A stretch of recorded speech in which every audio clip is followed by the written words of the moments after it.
There, now we're live. But that was Come a on in, relief. folks. We see you out there. There's chairs in the front of the hall if you need a place to sit. Come on in. Refreshments in the back if you can find them. If I didn't eat them all already.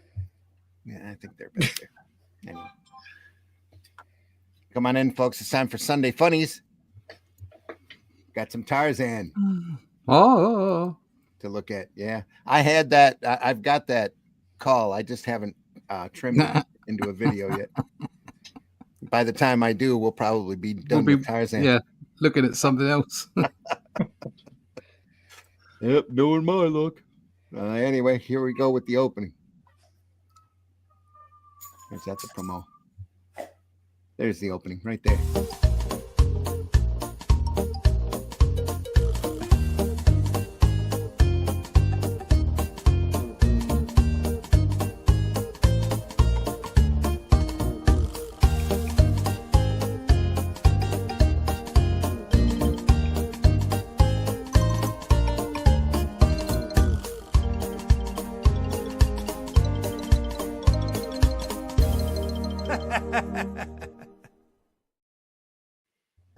Yeah. Thanks for joining us, folks. It's time for Sunday Funnies. I am your host, Randy Zimmerman, Arrow Comics. Right now, my current gig is writing The Atlantean, which is the adventures, sword and sorcery adventures of King Kull and Brule the Spear Slayer as they go about trying to rid their Earth of shape-shifting lizard people, lizard demons. Yeah, lots of fun. Based off of the Shadow Kingdom. Great short story. One of the best and recognized as the start of the sword and sorcery genre by the great Robert E. Howard. That's in public domain. We adapted that, what's that, last year? Yeah. And it was so much fun. Russ is doing the artwork on all of this, and he said, let's keep going. So we kept going. So really proud of it. We are, I think the Atlantean 3 is still up. It is. We got another backer yesterday, actually. Get over there to Atlantean 3 over at fundmycomic.com. Do it now before we shut that campaign down. When we send that print file to the printer, we'll stop that campaign. So it's done. 177 be really nice if we could bring it 180. But that would be great. And we appreciate everybody that's added into that campaign. I promise you, we've been breaking our backs doing our best on this book, and it'll be really pretty. I think you'll be incredibly happy when you see it. If you enjoy sword and sorcery comics, this is the one for you. So deeply appreciate everybody being part of it. Speaking of being part of it, there is a small comic strip in there by the great Glenn Fleming. Every issue.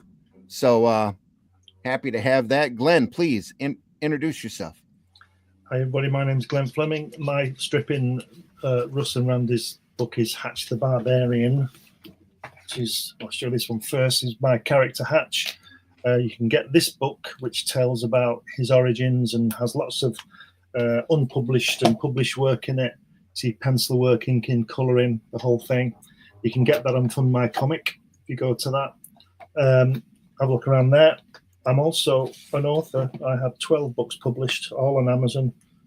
Relevant to this show is my book about my trip to see the late great Jack Kirby at his home in California in 1988 and 1991. And occasionally I publish things like these. I'm not publishing at the moment. There may be another issue of this. There's 15 on Amazon, and you can pick these up on eBay or from me. There's 15 copies of Crikey. There's only one copy of this. 2 if you count the fact that I did it again in colour, but there you go. But yeah, just go to Amazon and you'll find lots of stuff that I've done. Great stuff. And as I mentioned, Russ Leach did the artwork on the Atlantean. Russ is here with us. Russ, please introduce yourself. Hi, my name is Russ Leach. I am the artist on the Atlantean, comic book artist from the UK. If you want to find out more about this kind of stuff, this is one of the images that have been recently scanned in, going for there she is. There she is doing her thing. There it is. This is the kind of artwork that's going on inside the Atlantean. If you like this kind of thing, you like sword and sorcery, go check it out. You can still get yourself into the crowdfunder. It's up it'll be up for a few days this week, and then it will go down once the files are all done. You can pick that up at fundmycomic.com/theatlantean3, or you can just sign up for the email list and check out when everything's coming out. Digital copies on the horizon, and any kind of distribution, issue 4, all these extra bits and pieces. Go to russleach.com and sign up for the email list there. Excellent. Also joining us this morning, Mr. Mitch Rogers. Mitch, please introduce yourself. Hi, I'm Mitch Rogers. I'm a horror comic writer and artist from Greenville, South Carolina. My flagship series is The Boger, which is my avatar right here. A demon god of vengeance, and I also have the Flesh and Blood collection, which I'm working on, and a whole bunch of other web comics in the process, or in the making. So look for that. All right. Good. Hopefully cleaning his lens. And I'm also being assaulted with allergies, so apologies for clearing my throat and coughing every once in a while. Okay. We are going to continue looking at Russ Manning's Tarzan. Great collection by IDW and the Library of American Comics. What a great collection this is. If you haven't seen Russ's work, Russ Manning, that is, just amazing artist. Said readjusting his tripod. Trying to get that straight. It's just not looking that way. It's looking very sharp, though. Lot of earthquakes. There you go. That's it. Perfect. That's it. Perfect. You're flat on. Don't miss. There you go. Great. All right. Have you changed your network? You still on Wi-Fi? Yeah, it's going to take a couple weeks. Okay. Well, so if we start grinding, folks, it's my network. Wonderful Xfinity. All right. Let me wipe my name out here so that we have more space, and we are good to go. There we are. This is volume 2. We've been looking at the Sundays because they're in color. Russ Manning did do dailies during this period. This is 66 to 69.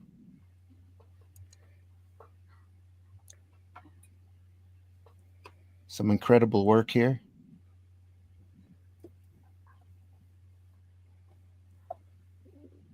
Beautiful, crisp black and white work.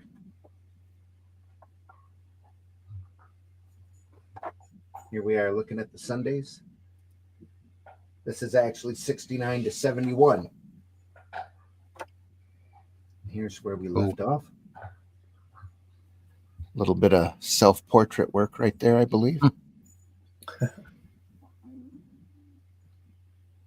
So did it go from a newspaper strip to just a Sunday strip? A daily strip to a Sunday? No, he did both. He did both the daily and the Sunday strips. 2 different continuity lines, 2 different stories. I was about to say, were they different stories? Yeah. Yeah. That's cool. It's just that the daily strips were from 67 to 69, and this is 69 to 71. No, I think that they all follow the same basic time frame here. This is all 69 to 71 here. Oh, right. Okay. My bad. Yeah. So they run the strips that happened at the same time. It's just that there's 2 different storylines running because some newspapers would cover the daily and others would just cover the Sundays. So we'd just print the Sunday. So it's such a pretty strip, though. It's just some great, great stuff here. And IDW reprinted those in nice paper, great printing, right off of, I believe, the color model sheets. Yeah, IDW did some great archival work like this for classic they have comics. Yep, and their artist editions, large size books we've looked at in the past. I think we spent 3 weeks on Walt Simonson alone.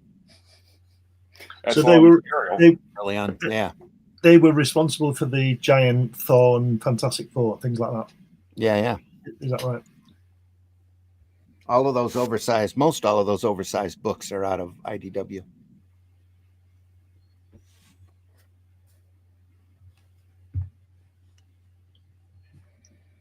It's Tarzan and Korak. I believe they're in Opar. Around there. If you look at the previous page there, the top panel. Look at the guy. Look at the second panel. Look at the second panel. The guy with the glasses looking out of the panel. It's almost the same drawing as the next. Slide it over and you'll see. Slide the page over. It's almost the same. As here? Yeah. Yeah. It's very good though. So I was always attracted to his work. I found him Russ Manning off of Magnus, the robot fighter. Right. And then bumped into his Tarzan work from DC, reprinting it in a digest volume. Who's this guy? It's pretty awesome art. So when these became available, couldn't hesitate. Yeah, fabulous, aren't they? Yeah.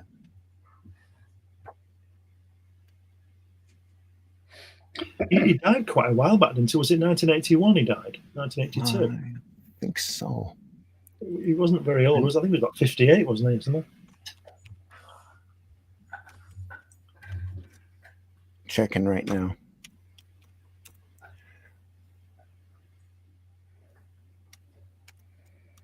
But I'm pretty sure you're right.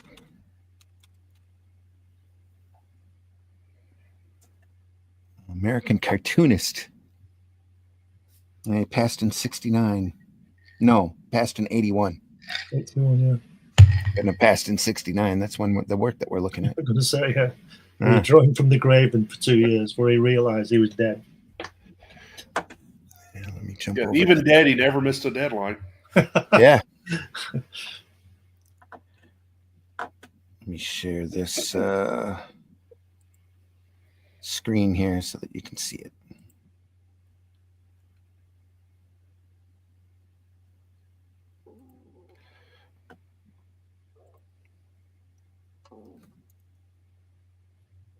There's his self-portrait. Yeah, that's definitely that guy he's drawn, isn't it? Look at that, a minimalist, minimal lines. Yep. Great crisp work. Russell George Manning. It was 52. Wow. Yeah. Wow. Still way too early. Comic book artist who created the series Magnus Robot Fighter, illustrated such newspaper strips as Tarzan and Star Wars. He was inducted into the Eisner Hall of Fame in 2006.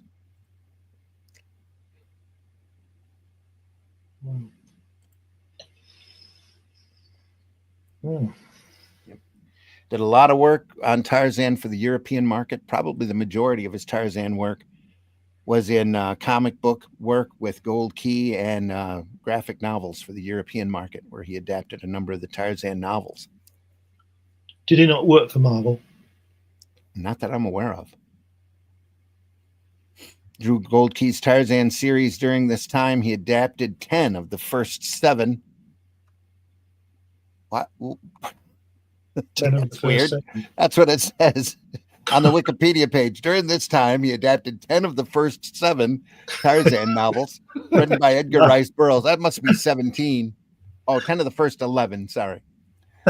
Tarzan novels written by Edgar Rice Burroughs from scripts written by Gaylord Dubois. The adaptation of the 6th Jungle Tales of Tarzan, also scripted by Dubois, was drawn by Alberto Giolitti rather than Manning. In 1999, the first 7 of these were reprinted in 3 graphic novels by Dark Horse Comics as Edgar Rice Burroughs' Tarzan of the Apes, which also included Return, Beast, and Son of Tarzan, and Edgar Rice Burroughs' Tarzan, The Jewels of Opar, and Edgar Rice Burroughs' Tarzan the Untamed, which had Tarzan the Untamed and Tarzan the Terrible adapted into it. So these were later reprinted by Dark Horse in 1 hardcover archive volume. Manning's remaining adaptations not reprinted by Dark Horse were Tarzan and the Golden Lion, Tarzan the Ant-Man, and Tarzan Lord of the Jungle. They did plan another hardcover archive album, and he did not do the finished art on the latter, but provided layouts for parts of the story. Manning also drew the Korak stories in the first 11 issues of Gold Key's Korak comic, also written by Dubois. These were reprinted in Dark Horse Comics in 2 hardcover archive collections, which I have. From 67 to 72, he drew Tarzan Daily newspaper strip and stayed on the Sunday page until 79. He Wow. also created 4 original Tarzan graphic novels for European publication. 2 of them have been reprinted by Dark Horse in a single trade paperback volume, Tarzan in the Land That Time Forgot and The Pool of Time. During that same period, he used assistants, among them William Stout, Rick Hoberg, Mike Royer, and Dave Stevens. Awesome. That's some good. Yeah, there's some big names. Yeah, and you've seen his art influence on a number of other artists as well. Magnus and Gold Key's best known heroic adventure series was set in the year 4000, which Manning depicted as clean, airy cityscapes populated by shiny robots, handsome men, and beautiful women. In an era when many science fiction illustrations still showed interstellar spaceships with fins reminiscent of World War II V-2 rockets, Manning offered more exotic craft. His Magnus work was later collected by Dark Horse into 3 hardcover archive editions using a different color palette. Yeah, which is a shame. Dark Horse then reprinted them in 3 trade paperbacks. His final major work was writing and drawing the Star Wars newspaper strip from 79 to 80. These were collected by Dark Horse, Classic Star Wars, The Early Adventures, which omitted the fact that Manning only drew some of these episodes, that were written by Steve Gerber and Archie Goodwin. Russ Manning died of cancer December 1st, 1981, while still living in California, where he was born. He was 52. Russ Manning Most Promising Newcomer Award, which is presented annually at the San Diego Comic-Con during the Eisner Awards, is named after him. So there we are. One of the best. That's 44 years ago since he died. Yeah. Mm. So a lot of them modern comic folks have no idea this stuff exists. So, or how good it was. Some great comic strip stuff out there, folks. We barely scratched the surface looking at it here on Sunday Funnies. Marv says, good morning. Hi, Marv. Marv also says, oops, wrong string. That was on Friday. He said, unfortunately, Tarzan and the Phantom are very underrated characters. I'll catch you later at work. Have a great day. Yeah, they are. They are now. Back when they were first out, they were real big, iconic characters. Good morning, everyone. Go ahead. First time I ever heard of, or my first exposure to the Phantom was in the early 90s. There's a cartoon called Defenders of the Universe. Oh, yeah. And it had a whole bunch of the like early 20th century pulp characters like the Phantom. I think Buck Rogers was in it. Mandrake the Magician. It was great. Yeah, they all fought not Buck Rogers, Flash Gordon. Yeah. Flash Gordon. Yeah. The main villain was Ming the Merciless. Yeah. They were all King Features Syndicate characters, I believe. Yeah, they're not too long after that. And I think 95, 96, they had the very underrated movie with Billy Zane featuring the Phantom. Still a fun film. Yeah. Some of those 80s licensed movies don't get enough appreciation. The Phantom, Dick Tracy, The Shadow that come out in the 80s, but they sure did kill those characters from being revamped. Especially in Hollywood. Took them forever to do another Tarzan movie, and when they did, it was phenomenal, and nobody went to see it. So, they did a really great Shadow movie in '94 with Alec Baldwin. Yeah, but I remember when it came out, all the kids were like, "That's just a Batman movie," and I'm like, "Okay." Marvy says you're promoting violence, Russ. You'll have the cops at your door. Fuck yeah. Michael DeFonte is in the house. I have been meaning to get the Russ Manning Tarzan collections. Great choice. Thanks. This is our third episode looking through the Sundays. Good morning, gentlemen. We haven't started looking through the dailies yet. Don't know if we will at this point, but I'm sure we'll get to them eventually. Hello, all you scallywags. I just picked up volume 1 and 2 of this for a hell of a deal. Less than $35 for each. Good for you. Getting awesome comics for a great price makes happy. Just to be cynical, did the writer put ARG on that center strip so he got paid? Probably. Arg. Yeah. Why is Tarzan fighting Alan Moore? Here? Someone's got to do it. It's kind of a caveman looking character. One of the beasts from Opar is what it is. There's a queen of Opar right there. Jenko in the house. Jenko, hope you're doing well. Thanks for joining us. That's great. PBR Street Gang. Jenko says Mandrake deserves more shine. Yes, he does. Says the Defenders of the Universe. What a great show. Great intro. I thought it was kind of cool that they used the characters. The stories weren't real bad either, which is I was thankful for. Jenko, it is better in black and white, the Billy Zane movie. Oh, never thought about that. LOL. Turn the color off when you watch it. Looks like an old cereal. We're in violent world, really. LOL. Yep.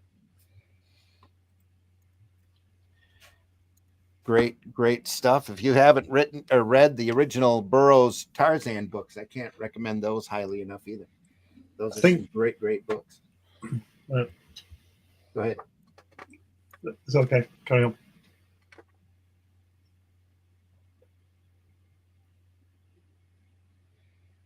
I'll tell you now because he says it again.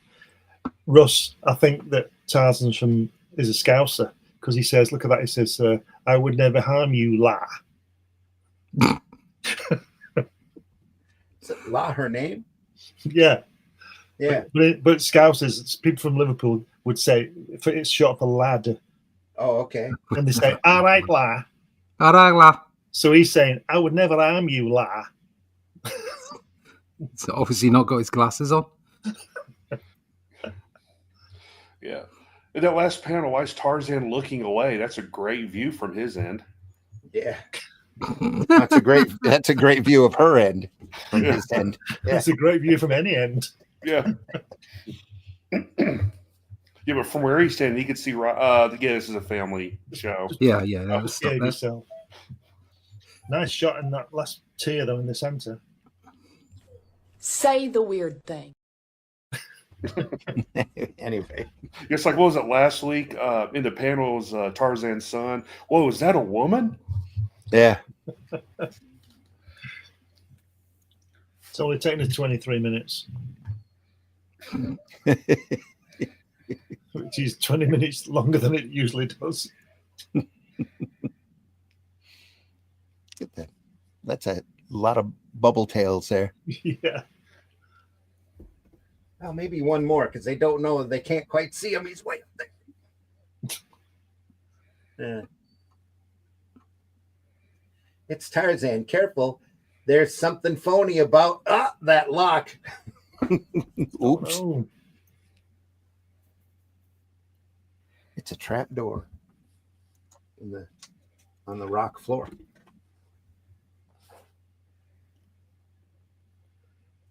A trap. He's bright, isn't he? A trap. Yeah. Must know I'm trying to escape their captives. Trying to rescue their captives. And, suddenly there's a lion. Kriga. Puma is starving. He will attack until one of us finishes the other. And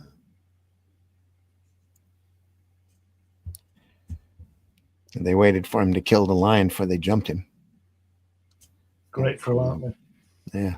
They look like, I'm looking like Alan Moore. They also look like Blastar's brothers, don't they? Ukla the Muck.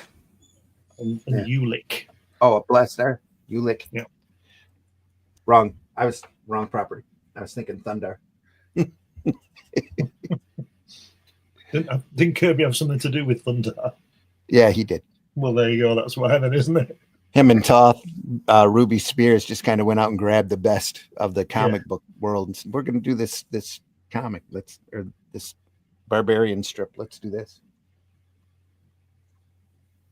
Very pro-feminist, though. Thundar is really a bumbling idiot all the way through the show. Don't think I've ever seen it, to tell you the truth. Yeah. I've seen, seconds of it, but I've never really watched it. Quite a few of those scripts were written by Steve Gerber, too, for Thundar. Right. So it was very much a comic book influenced show.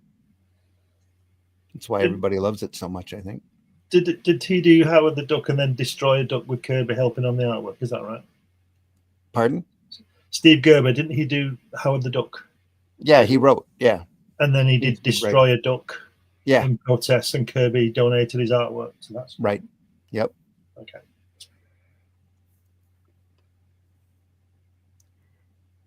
That's the one. There we go.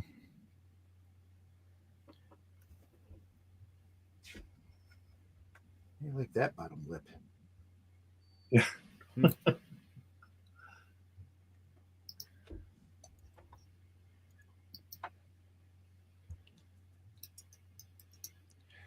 That shadow work there and here.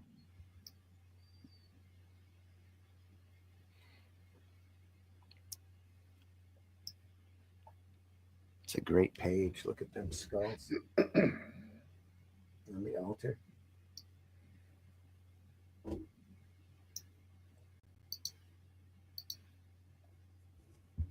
Wow, look at those skulls on that table. They're good, aren't they? Yeah. And the colouring as well. Wow. I can't imagine why Marvel didn't get him on something. Maybe he was just happy doing this. I think he was busy. Yeah.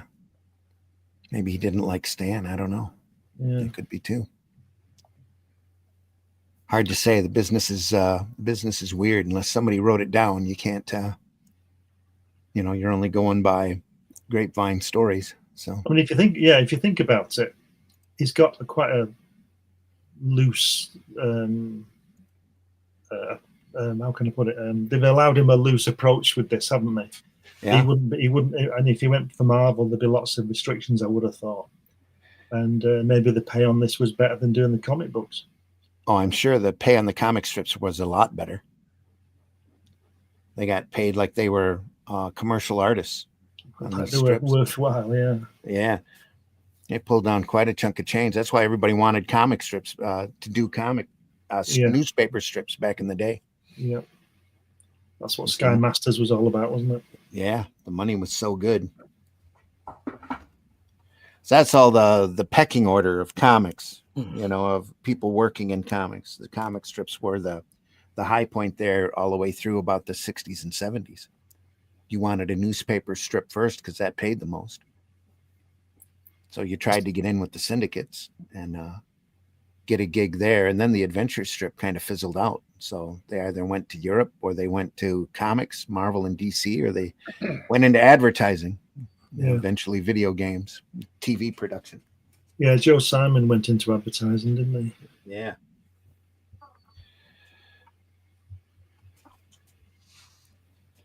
That's really cool. Yeah, and from my opinion, Russ Manning would kind of be lost or misused in Marvel because his style seems to be more akin to like adventure novel covers. Like that kind of quality, Yeah. kind of dynamic but adventurous at the same time. And well, I agree totally with that, but I could see him doing Daredevil. True. Oh, yeah. The more illustrative style, like Gene Colan. Mm-hmm. I've not just seen his Daredevil. It would have been interesting to see him do some sword and sorcery stuff. Yeah. he almost does it here with Tarzan anyway. There's a lot of similar elements. Did Russ Manning ever do John Carter? He could have. I don't know whether he No. did, but he certainly could have tackled that. Not that He I'm would have been aware perfect of. for that. Yeah. Let me go back to his wiki page. That should have a rundown of what he's done.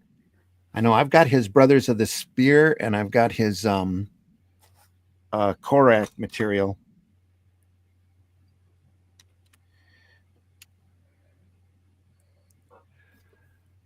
Collected, but I don't think they think he ever did any John Carter.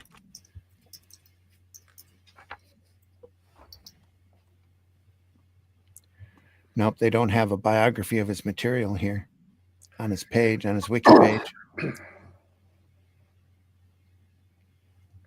So I'm sure it would mention John Carter if he had done it. Yeah. Magnus and Gold Key. His final major work was Star Wars. Manning died of cancer. It's pretty direct. Yeah.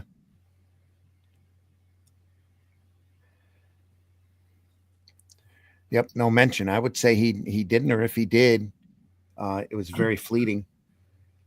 I know there's another property that he wrote that's science fiction that was a backup, Johnny and the Aliens, I think it was, that I've got a comic collection of around here somewhere. Randy, did you ever grab the Willie and Joe collection? I looked through some of it, and it's a very interesting comic strip series about soldier life during World War II. No, not that I'm aware of. I don't have any of that material. Jinko's laughing, full on charge. Yeah. So, of course, I got to tie Tarzan up to the altar.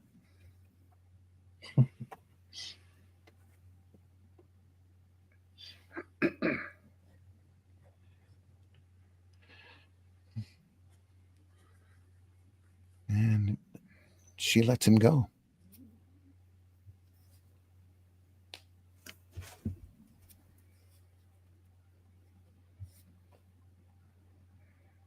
Can I tell you what I did not feel? No, I can't kill the only beautiful thing in my life, the Queen says, madly in love with Tarzan. Well, good for her. Those skulls on that table thing are very Steranko, aren't they? That's the kind of thing he'd do in S.H.I.E.L.D., you know? Yeah. A lot of negative space there. It's great, isn't it? Yeah, fantastic. This is cool, too. It gets into a colorful spectrum here. Yeah. It's funny. Speaking of Steranko, if you ever ask him, like, what is the highlight of your career? The best thing you ever done. First thing he'll say is punch Bob Kane in the face. Yeah.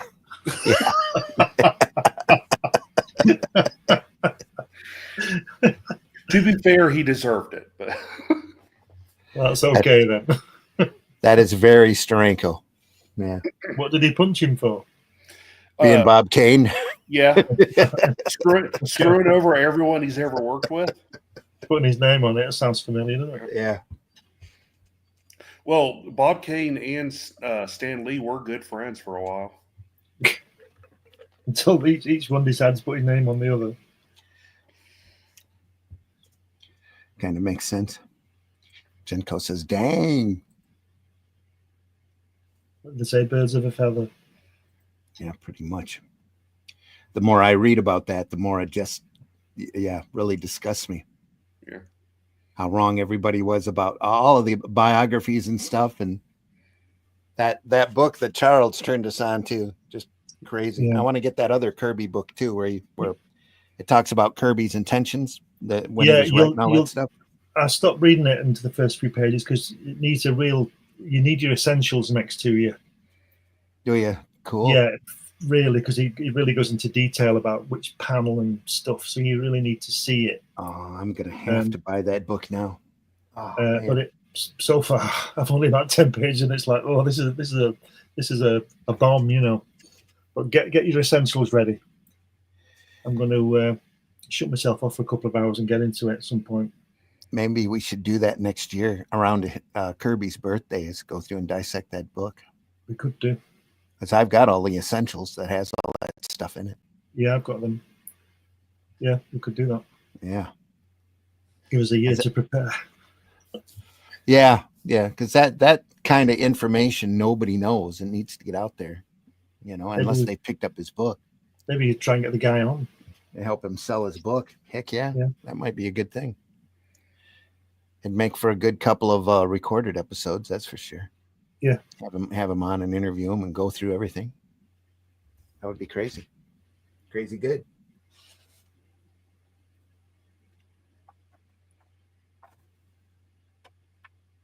So in October, we'll be picking up Kirby again,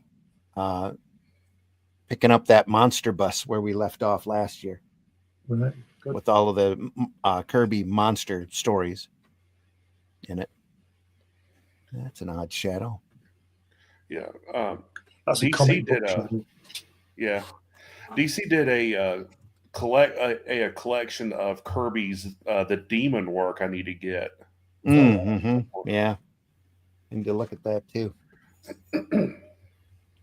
I've got some great collections of Ditko's material that he did at DC that I've been meaning to show off here. That's got all of his 60s and early 70s work that he did. All the Hawks and Doves and the Creepers and most of the shades, I think, are in that he did. Yeah, I think it's funny. Alan Moore, when he did Watchmen, Rorschach was supposed to be a middle finger to Steve Ditko. Like, it was supposed to be like the most insulting depiction of like a Ditko character. Then he got mad when everyone preferred Rorschach over everyone else. Yeah. Yep. Well, that was the times that it come out to. I mean, Rorschach still is the most popular character out of all of them, but at that point, Batman was raging as well, and the Question was just starting to come out with Dennis Cowan. Yeah, that had a really good run for a year or so, and then fizzled out into nothing. Where did you find that? Or what made you believe that it was a middle finger to Ditko? I thought Alan Moore was a great fan of Ditko, and it was more of a homage than anything. I was reading an interview with him, and it wasn't.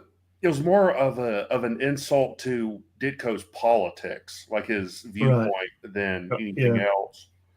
He's said something like, the fact that people actually loved the Rorschach character. He said it was like his failure as a writer or something. Like, he made him too likable or something. I don't know. Moore made him too likable. Moore, yeah. Because there's no other. I think there's no other character out there closer to Rorschach than Mr. A that Ditko did for years. There is only there is white, there is black, there is no gray. See, those stories are crazy good. I wouldn't say that he was likable. I would say he was more fascinating, as villains tend to be, don't they? Yeah, it's like Darth Vader. It's like popular than Luke Skywalker. Yeah, actors like to play the bad guy, don't they? Because there's more meat on the bone for them to work with. Yeah.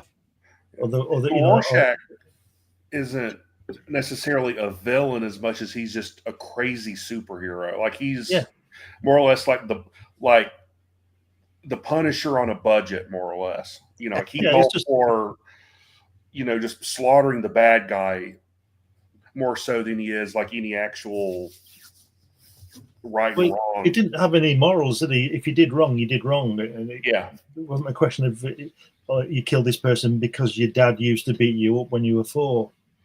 He didn't go with any of that sort of stuff. He just, if you did that, well, you got that. Yeah. And then Ozymandias goes and kills 4 million people, and nobody talks about him. Yeah. Well, Rorschach is killed in the end because he's going to tell the world what Ozymandias did.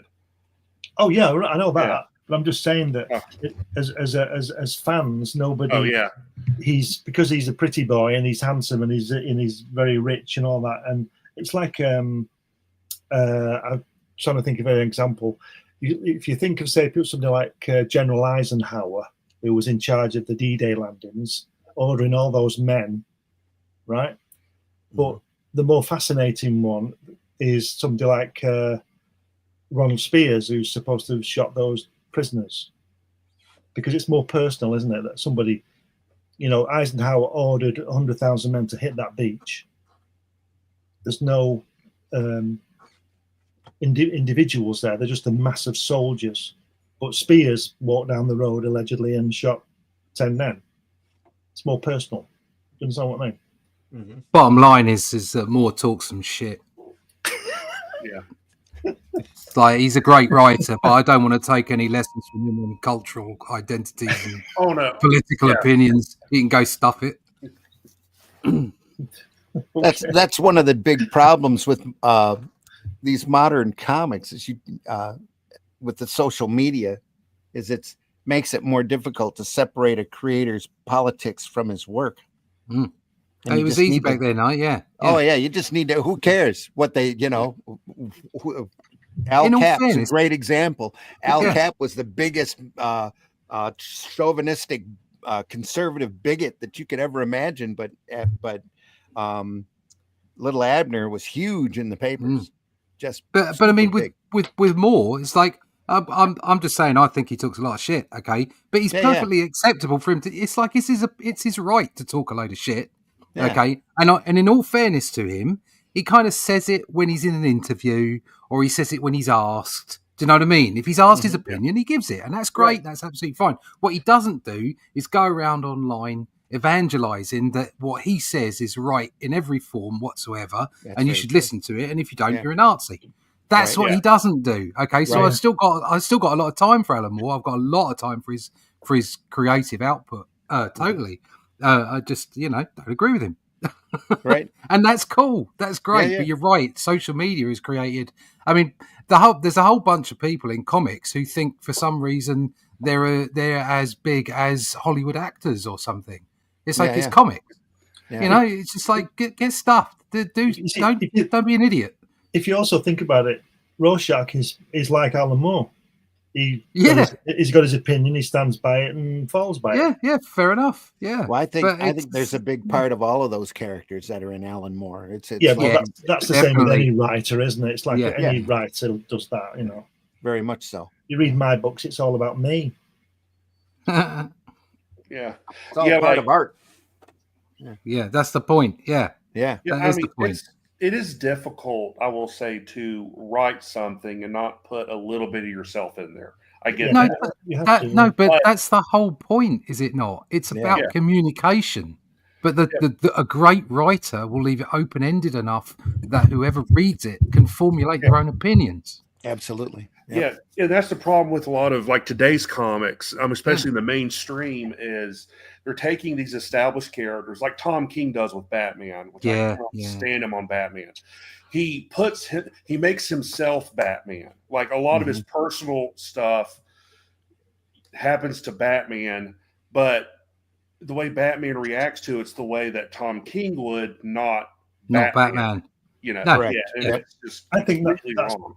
That's why I agree 100%. That's why writers, artists, and actors and people like that like the villain, because what they're doing is releasing that inner villain that we'd all like to do, because we are violent creatures who've learned not to be violent, aren't we? Yeah. You understand what I mean?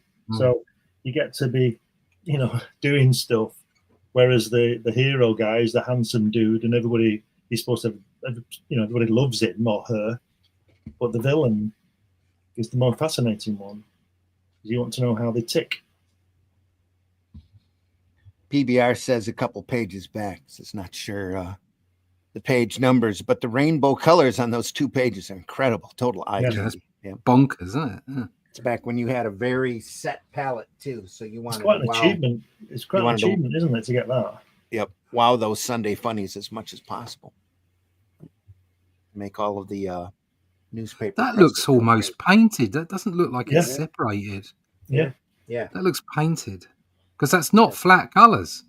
No, that's like the Little Nemo pages that we looked at a few Sundays back. It's very much the same look to it. So I'm not quite sure how they would have separated that, but it does look painted. There's back where we were. Wonderful silhouette panel here, right in the middle. Great work. Looks very German expressionist in that center panel. Yeah.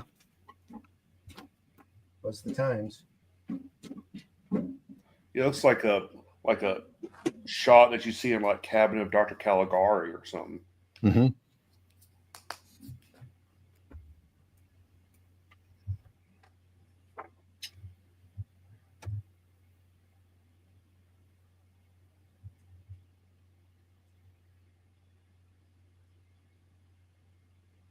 Look at that, making that Star Wars jump.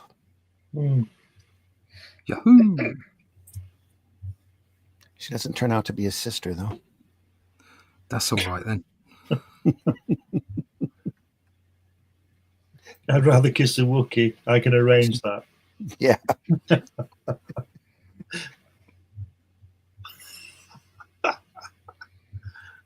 Marv says Tarzan's one of those characters that should be in black and white, in my humble opinion. The color palette is great, but still so much better than today's colors. I'll tell you that. When using that limited palette like that, base characters or base colors. I should say flats.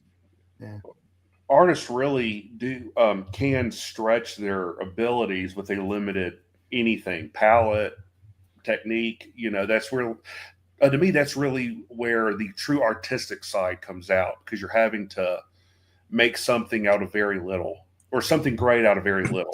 That's why. That's one of the reasons I don't use the computer stuff, where you can get all the,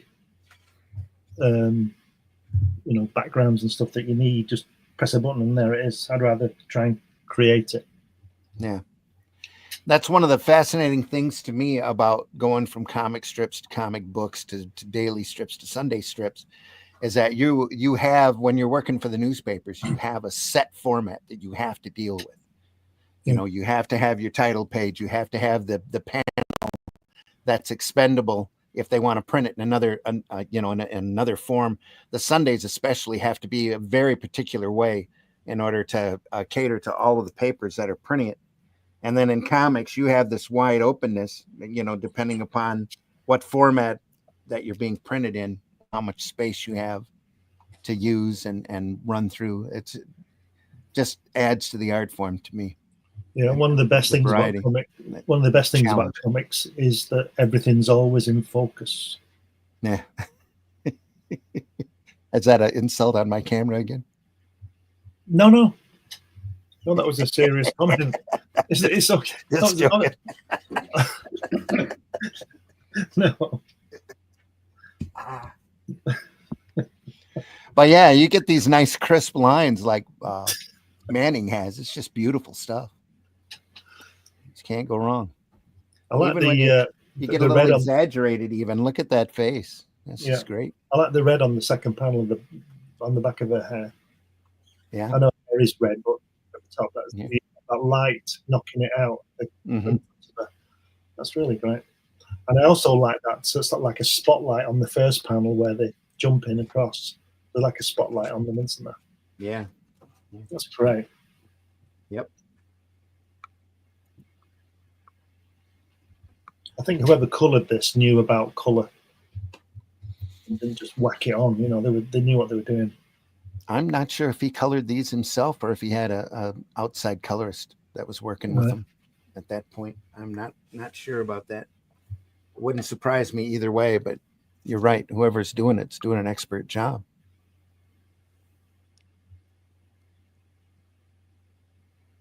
Years ago, I saw some Ditko color stats of Spider-Man, early Spider-Man stuff.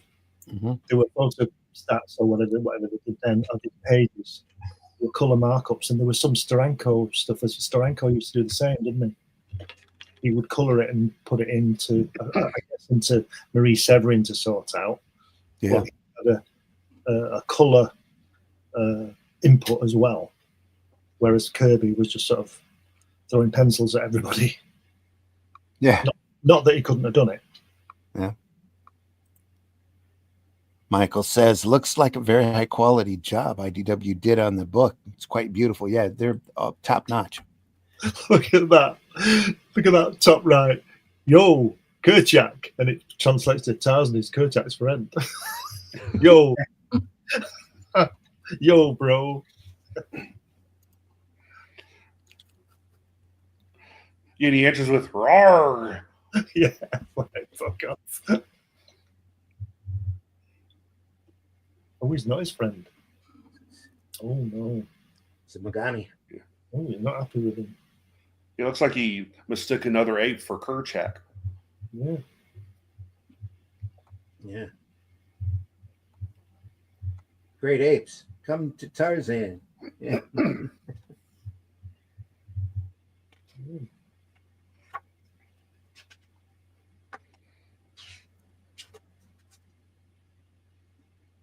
Ah, there's a couple of great pages.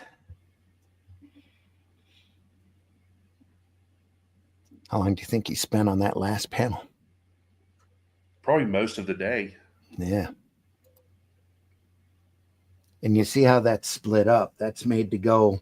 If you print that tabloid size, you drop this panel, run that tier, run this tier, and then run that on the bottom as a whole tier. Yeah.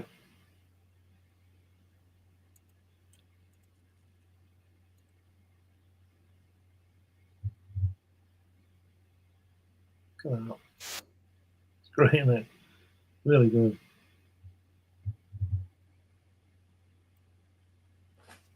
Just so much fun. Look at all them gorillas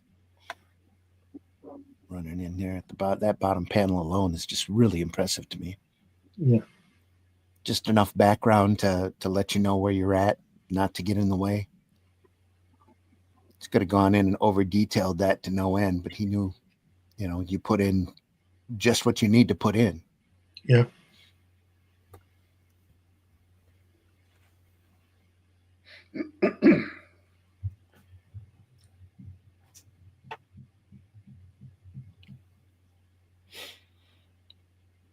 There we are again. It's a great bull roar.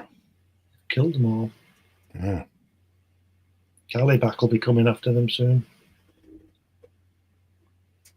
He's Blastar's other brother. With the beast men dead at their feet or fleeing in panic, Tarzan and the great apes scream their wild and terrible victory cry. It's party time tonight. So they're Michael, pals again now. say what? Are they pals again now? Oh, yeah, him and the apes. Michael says, I think Moore said that Ditko said that Rorschach was like Mr. A, but insane. Yeah. I agree with the black and white thing. I really appreciate the line work that you get to see. But after seeing those two rainbow pages, we were looking at, I don't know, that color on those pages is worth seeing. Yeah. It's good either way.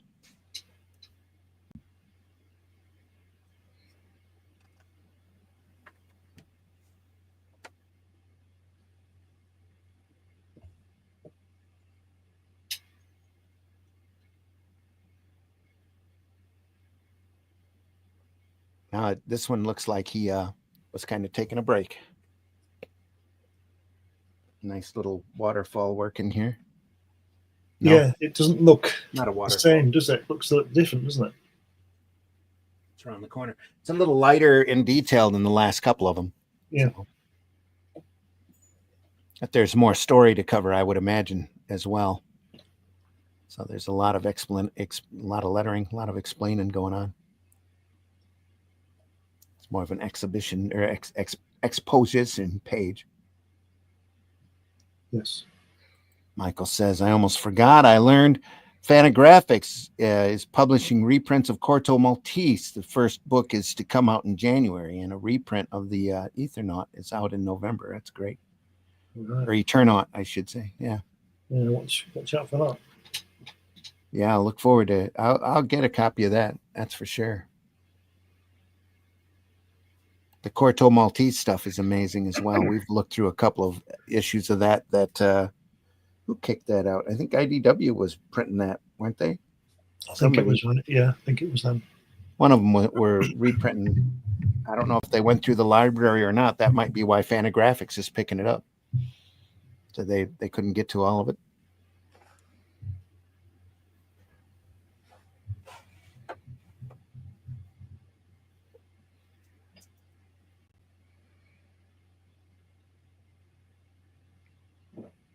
Again, nice profile shot here. A little bit of a mullet on the old Tarzan. Doesn't shave, does he?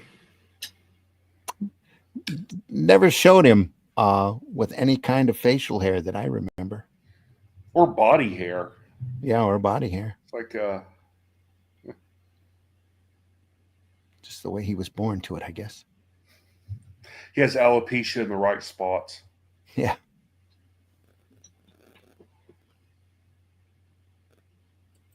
Says damn autocorrect killed the spelling of Corto. Well, I knew what you meant.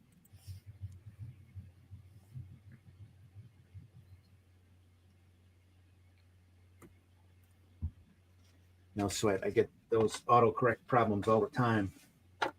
They say it is never duck. Oh, no, it never is. It's never duck. That center set there, the left-hand panel of him jumping through the trees is fantastic, isn't it? In the center strip. No, the one over, that first one. Right here? Yeah. It's a great angle, that. Again, it's Daredevil. George, Peter Gaddis in the house. Who's this sexy desert Namor fellow? For now on, that's what I'm referring to when I talk about Tarzan. Or, what I'm calling Tarzan is sexy desert Namor fellow. Yeah, SDNF. SDNF. It's Tarzan. It's Tarzan, George. I know you're fooling around. At least I hope you are. So love me some Eternaut. I love reading that comic. Hard to believe it. The cost of it, what it is what it is. Is it an expensive volume? I haven't looked. PBR. It's just, I'll have to take a look at it. Someone didn't obviously look over that last page before it went to print. There's lines connecting two panels in the center row. The first two panels, there's looks right like there. Yep. The Eternaut is £21 hardback. That's about $50 American. No, about 30. I'd have thought. It's not too bad. He might be talking about the proverbial cost on the creator too. So could be. Yeah, he did that at the threat of his life.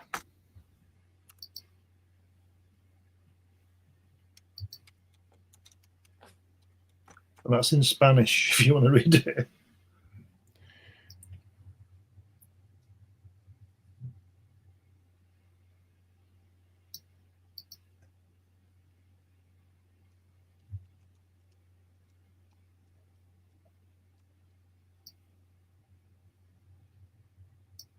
See here, we've got a volume for $28.95 hardcover.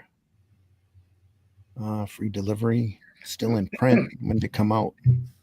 May 23rd, 2023. Oh, and yeah, that's the Spanish edition. You're right. Eternaut 1969, Spanish edition. Eternaut, no price. There's nothing listed coming out in November that I'm seeing. Yeah, everything's in Spanish too. Oh, this is what he's talking about. If you go on eBay, it's £203. Ooh, yeah. And then there's one for $370.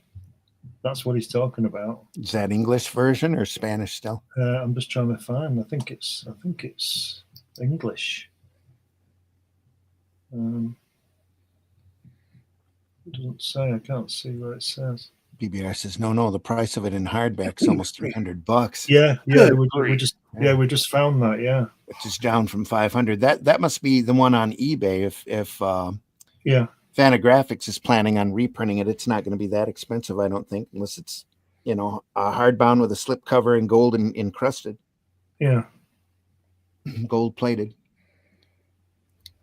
Usually, Gary Groth's reprints are excellent and relatively affordable. I won't be paying that amount of money for it. No, I was going to say I've only got one of his Thimble Theaters because I thought the cost was a little high on that. Yeah. So look at this page. It's fun.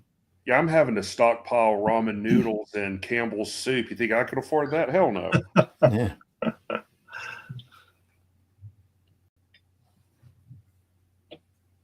Another great fun page. He's rescuing the elephant. Rescuing a baby elephant. Must be strong if he can pick that up. They weigh about half a ton, don't they, baby elephants? Yeah. Maybe not in the water. So well, same mass. Yeah. But he's swimming as well and holding it, so he must be strong. Just think if Marvel would have bought this, it'd have been fighting Ben Grimm and the Hulk, wouldn't he? Yeah. Still not sure why you say the show is too dark for you to watch. I just rewatched it and it's fine. I might want to check your settings on your TV. I have. Yep, and it's still really dark. I had the same problem with the latest Batman movie too. Just about everything was solid dark in it. Just I have more problems than just that. no, I can't type. Yeah, I hear you. But I'll look at it again. But at the point that when I was watching it, I just got frustrated with it because it was so dark. I couldn't see anything happening on it. And might have been my attitude at the time as well. Look to brighten up the TV.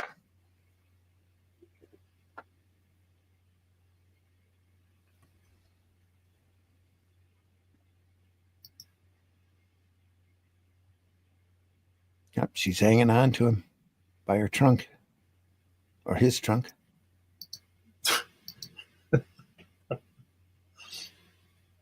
Hold on to my trunk. Wrong trunk. Anyway, I'll wash it as fast as I want. the elephant's trunk. Tantor, Remban, bend down, catch me, catch us. Yeah, they caught him. Great. Splashing water, isn't it? It looks like it's really forceful. Isn't it? Just fantastic. Little white out here. Yeah. On the brush.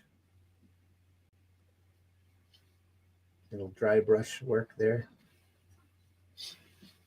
I like the way one of them's pulling the baby elephant and the other one's got Tarzan, because I think they've just let Tarzan go. Just push him back down. Tantor, say F you. Yeah.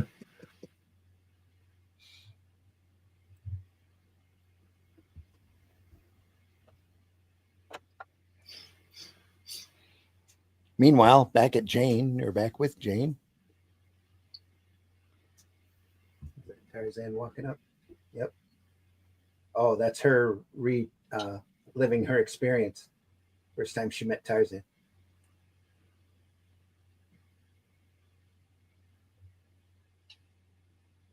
Look at that! Look at that angle that bottom panel where that monkey's carrying that girl. Look at that!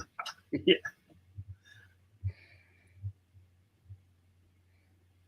Oh, stabbing it to death. Oh dear. Yeah, the books aren't tame. There's a lot of killing in the books of all types of animals and races. So he says, and he'd find out later I was the first girl he'd seen. Well, how would he know it was a girl if he didn't know what it was? He had the book up in his treehouse. Oh, right. I feel really sorry for the ape, because the ape's just saved that woman from a fire, and he's bringing her down, putting her on the floor, and this other guy just comes out and whacks him with a knife. It's like, what did I do? What did I do? I'm a hero. Ooh, Before, ooh, ow, ow. Anyway.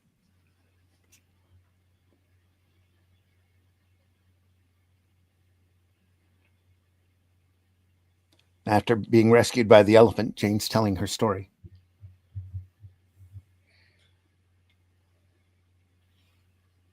Well, Tarzan, I guess, walks back to camp. The guy at the bottom there with the gun, and then it says, but a space seemed to come out from nowhere and miss him. It made him drop the gun. I like the note in the panel above that. This is the house of Tarzan, the killer of beasts and men. Do not harm the things which are Tarzan's. It's like basically, yeah, don't steal from me. Yeah. Please don't take my stuff. And it looks like it says Tarzan watches Tarzan of the Apes, like he's looking at himself all the time. Well, he watches his movies all the time, his own movies. How can he write? How does he learn to write? He learned how to write English from those books. But then how did he learn how to read them? But how does he know what he's saying? Apparently from the books. There's a really smart ape in the jungle that just happens to know English. No, he learns to write English from the books in the treehouse. Listen, I'll tell you, Randy. If you got from Darno, if you got a book written in Chinese, how would you know what it said? It doesn't tell you. How would you know how to pronounce it? Well, if it was a takeout menu, I'd be able to read it. Exactly. Number 59. So it's words with pictures, like little primer books.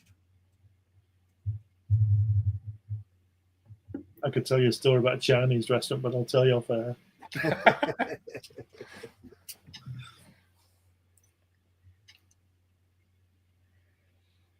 They got a guy on YouTube and Rumble that they send Chinese menus to when they find them interpreted incorrectly. It gets pretty funny.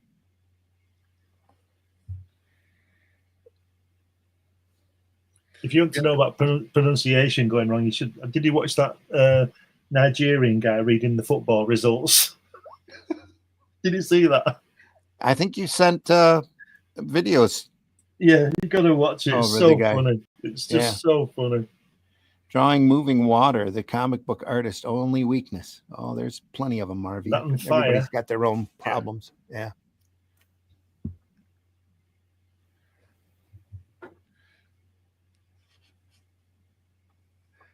Yeah, here's water, fire, smoke is another big one. Drawing people's O faces and not making them look like they're in pain.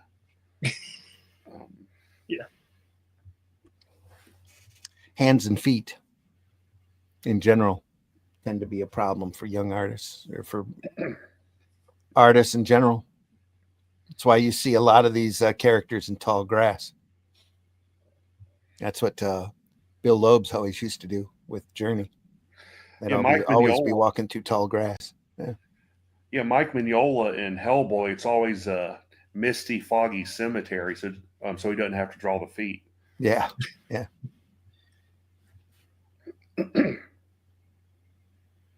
He's snapping the neck of a cougar.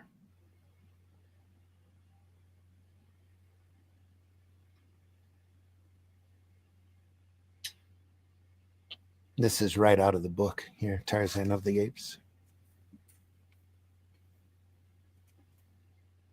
Esmeralda's a lot of good. She fainted. Yeah.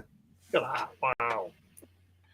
Now, I can't remember who came first. Was it Tarzan or Mowgli from Jungle Book? Oh, Tarzan, easy. I'd have thought. I'm not sure. I might be wrong. I'll check it for you. Yeah, do that. But I'd say Tarzan. Tarzan, I think, was the teens, 1919, if I'm not mistaken. Tarzan. Here we go. First appearance, 1912. 1912 for Tarzan? Yeah. Wow. So if we go to Mowgli. 1893 was Mowgli. Kipling? First appearance. Yeah. Mowgli was big. Yeah. Wow. I'm surprised at that. By 10 years. 10 years. Yeah, first appearance in the story I know I'm going to mispronounce this. In Ruka,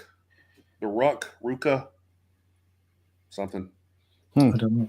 His last appearance in the stories, not obviously the movies and stuff, but the original stories was in last appearance was 1895. For Mowgli. Yeah, so just a few years. Yeah. Well, that was a big theme, though. Africa, the jungle, and the unknown. Yeah, elements it was like in there. Yeah, it was like an unknown continent, really, wasn't it? Yeah. Sort of. Wow. And then after that, the land of mystery. Yeah. And then after that, there were so many jungle men and girls running around, especially once Tarzan come out in the comic strips. It was huge. It says he's from It's crazy. Madhya Pradesh. I've been there in India. Wow. I'll look at that later. Interesting. I'm really surprised that Mowgli was before Tarzan, but there you go. You learn something every day, don't you? Not by much, though. But yeah. Not by much, but in 10 years, it's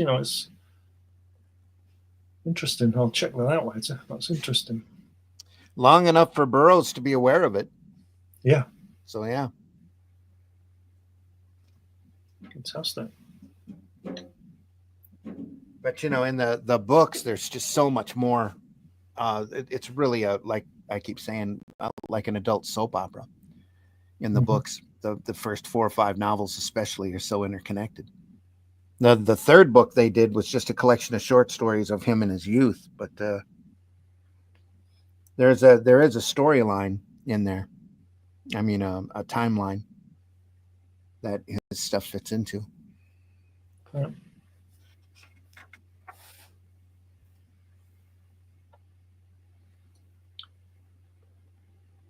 He likes, and he does it well. He likes a lot of angles, like from the child's size, doesn't he?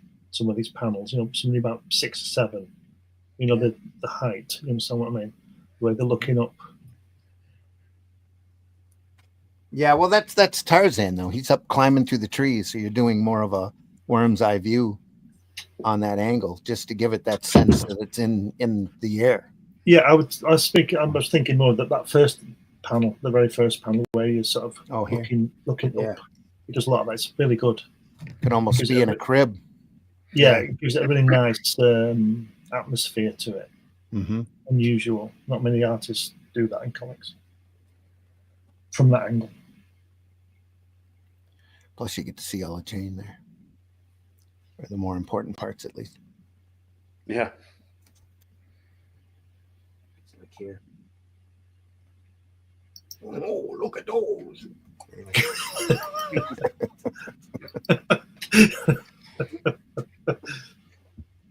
Look at those.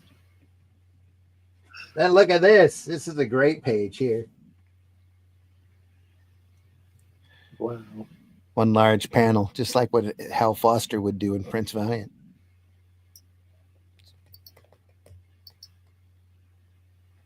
Wow.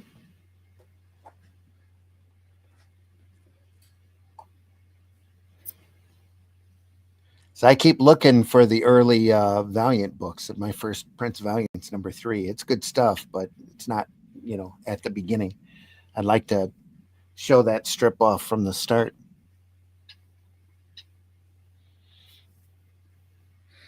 Was it Hal Foster who crashed himself into a tree?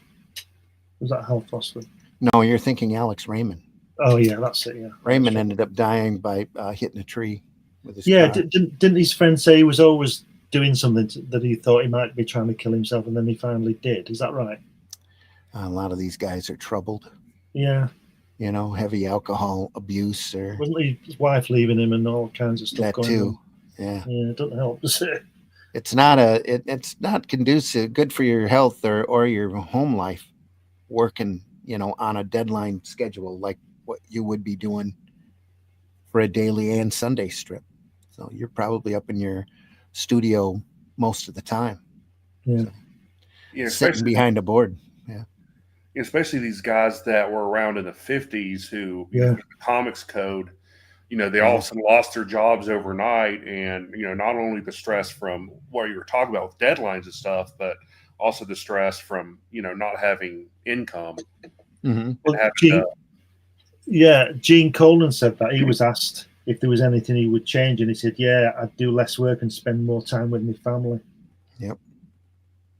Because I think he was quite estranged from his children because he never saw them, Always working. which is a shame.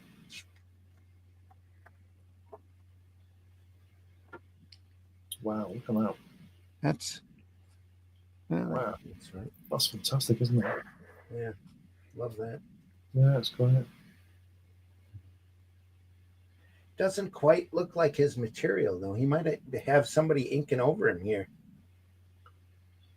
Maybe Roy is coming to the work that morning.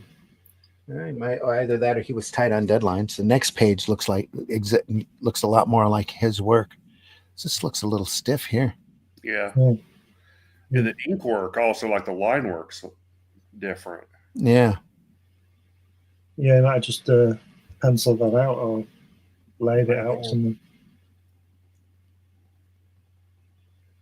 This definitely looks like one of his layouts, but like I said, the work here is really well. He might be doing that too because it's younger Tarzan, trying to make him look younger by making him a little more stiff.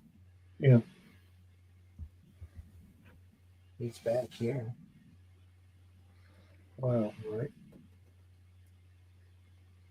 Look at this, Lady Jane. Hand done. Lady Yelling. Jane.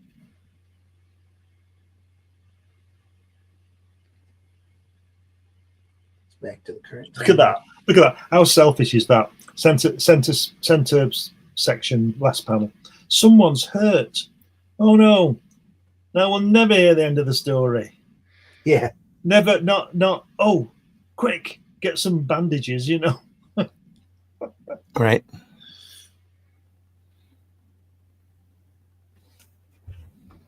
Found an old man come in. Is that what it is? He looks like an old guy. Bring him inside.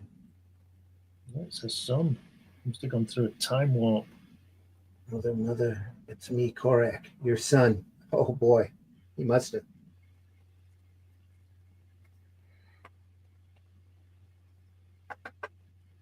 Korak is an old man. It's like in the Twilight Zone episode. I'm not her mother, I'm her daughter.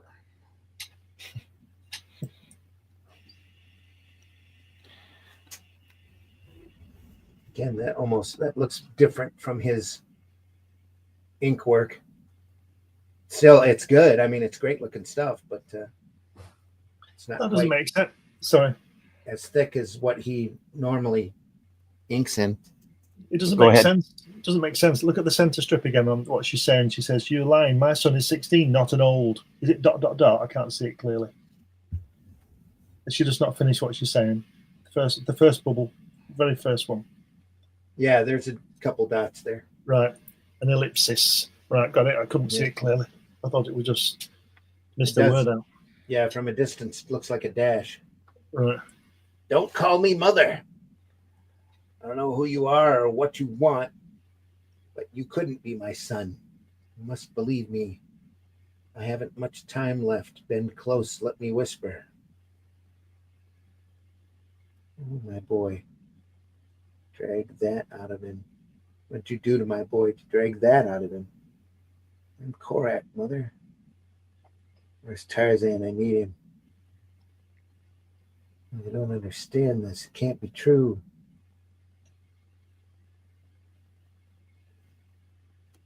What a great drawing that last panel is, to make an interesting drawing rather than just some guys running out, the shape of it and everything. It's really good, isn't it?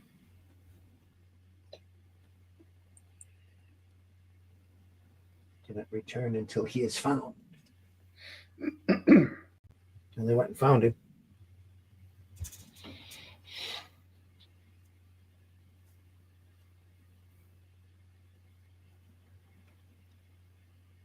Look at that. Look at that, what she says there on the top panel, top strip, on the second panel.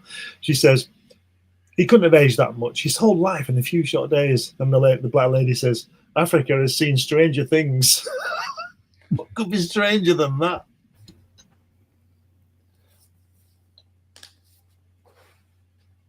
Yeah. And if you ran into a room like that on the second tier, you'd hit the wall, wouldn't you? You don't run into a room like that.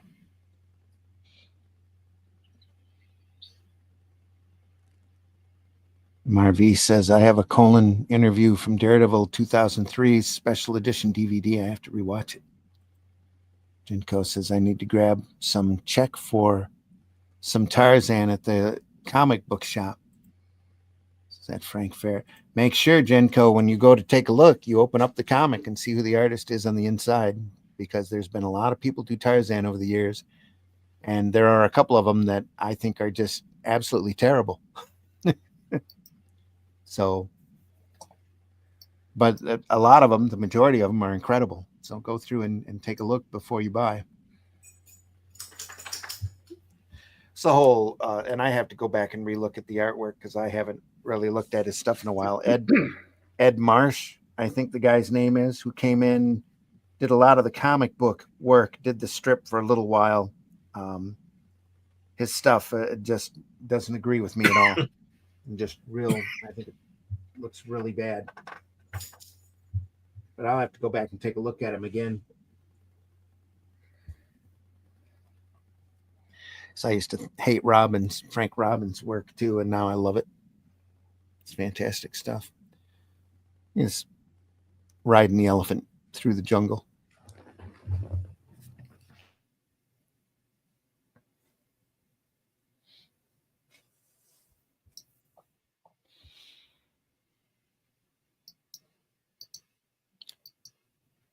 It's a fantastic strip there.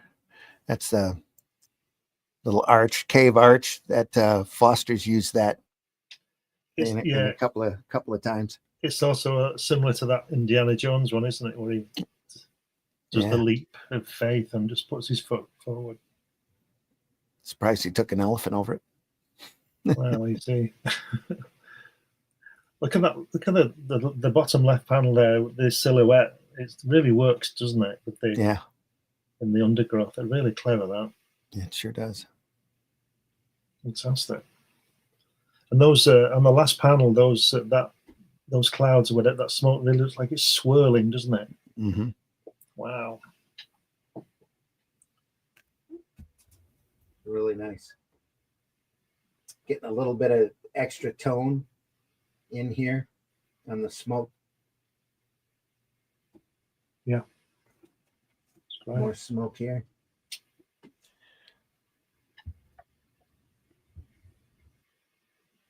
Wow.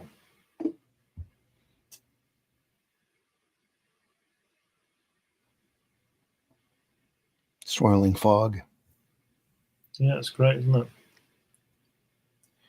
PBR says the bottom panel, Tarzan on the elephant headed to the building, somehow looks so Asian to me.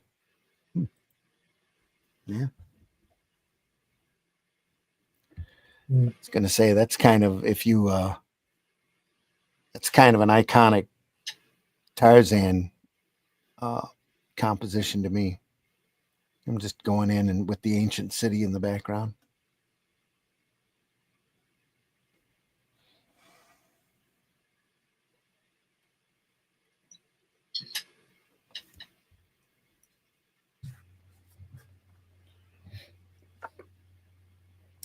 Look at that. Wow.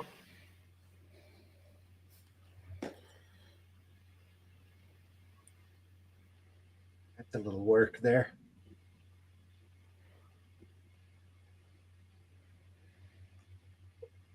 Doors are opening. Someone's expecting us. The elders, they know everything. Oh, it's Logan's Run, isn't it? Age is not welcome here. Yeah. Tim Tarzan's the one who took my lifetime. That the first panel, that is it the sun behind it? Is it the light coming through something? That's brilliant. Yeah. No, the first panel. Yeah, I think it's the sun coming through like a hole or a window up top. Yeah, that's fantastic.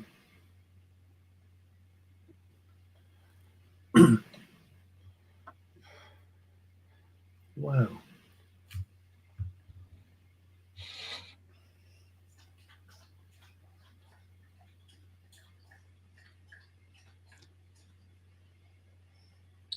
PBR says, wow, indeed, such a treat that we get to see this. Look at that, what he said. That's brilliant. Second panel. How is it that people are as isolated as these speak English? They are the elders. They know everything. How convenient. Bloody right. Bloody right. What are you talking about? They should be talking in Speak English. Vietnamese. Everybody speaks English. It's like in aliens in older movies. They all know English when they come to Earth for some reason. Yeah. Yeah, they all fancy the women. Well, I mean, that I can understand. Yeah, but Tarzan doesn't understand the difference. So he's human. Yeah. Well, I'm still trying to figure out how Tarzan knows English, but okay. Yeah. Well, he got into Randy and saw it in a book. Yeah, well, he learned it eventually because he was Lord Greystoke. They taught him how to speak English, but he learned to speak initially. He learned to speak French from. I learned it from a book. Yeah, they learned it from the book. Well, if you think that's bad, the Michael Bay Ninja Turtles movie that should be stricken from history. That's how they learned ninjutsu. It's not that Splinter was the pet rat of a ninja master. It was Splinter found a book. I'm not joking. Oh no, we know. We absolutely believe you. Well, yes. Yeah, you can get your black belt in 5 weeks on YouTube. I've seen it. Or that's how I got mine. You can get full instructions in that. What is that? Wabambi? Wasabi, whatever it is. Wasabi, yeah. Wasabi, for only $1.98 by filling out a forum in the Thunder Agents comic. Be a ninja within a couple of minutes. Yeah. I had some wasabi nuts the other day. They're really nice. Wasabi. Yeah, and it never explains how a genetically empowered rat knows how to read. Or the concept of English, but okay. Genetically empowered, that's it. It's like in all the films when you have a scientist and it's like, oh, he's a scientist, he knows everything. He knows everything. It's like astrophysics, biology, bloody chemistry. And it's like, no, that's not the way this works. I know there's a few scientists online and out in celebrity world who like to have an opinion on every type of science because they think they're better than you. There's one in particular who particularly pisses me off. Yeah. But it's like no. You know your field really, really well, but you don't really know any more about any of the other stuff. Maybe you can apply some logic here and there, and that's what they do in shows. It's like, oh, this person's a scientist. They know everything. But you find that in real life because my brother-in-law knows everything. Is he a scientist? He thinks he is. Yeah. You think, but is he a scientist? Does he do it for a job? What does he do for a living? He was he sold computer systems. Well, there you go. I believe him more than I do scientists. Because at least he isn't like one scientist and like says he knows everything. He isn't a scientist at all. Yeah. And he knows everything. I'm down with that. That's great.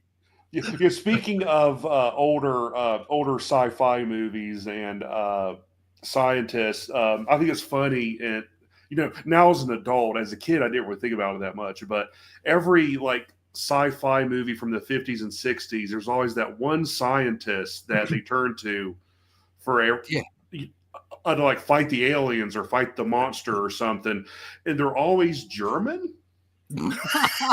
Yeah. They're also brown. And if you know anything about world history, why a lot of well, they did get us to the moon. That's their that's their national sport, isn't it? Invasion, starting wars. Project Paperclip. What it was. What was it we say, Russ? We beat them twice at their game and once at ours. Yeah. 2 world wars and 1 World Cup. Yeah. That's all we've got left. It's all we've got left. Yeah, that was 60 years ago. Tank Ferret in the house.